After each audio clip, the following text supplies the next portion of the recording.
বুধবার সকালে উত্তর চব্বিশ পরগনার দত্তপুকুরে অভিযান চালিয়ে মুক্তার আলম নামে এক ব্যক্তিকে গ্রেফতার করে গোয়েন্দারা। ধৃত ব্যক্তি জাল নথি তৈরির অভিযোগে এর আগেও গ্রেফতার হয়েছিল। জানা গিয়েছে, বুধবার সকালে উত্তর চব্বিশ পরগনার দত্তপুকুরে অভিযান চালিয়ে মুক্তার আলম নামে এক ব্যক্তিকে গ্রেফতার করেন গোয়েন্দারা। ধৃতের বাড়ি থেকে প্রচুর প্যান কার্ড ও ডেবিট কার্ড উদ্ধার করা হয়েছে। গোয়েন্দা সূত্রে জানা গিয়েছে, 2021 সালে জাল নথি তৈরির অভিযোগে চুঁচুড়া থেকে গ্রেফতার করা হয়েছিল মুক্তারকে। তারপর কয়েক মাস জেলবন্দি ছিল সে। জামিনে মুক্তি পাওয়ার পর ফের পুরনো কারবারে নেমে পড়ে।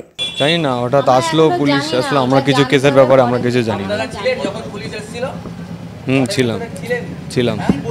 কি করতো কি আপনার বাবা? তো কি করতো? উনি এক্সপোর্টের কাজ করে।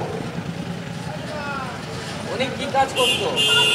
উনি এক্সপোর্ট ইম্পোর্টের কাজ করে। এক্সপোর্ট ইম্পোর্টের কাজ করতো। তারপর কালকে পুলিশ আসলো, এসে আমাদের বাড়ি সার্চ করলো।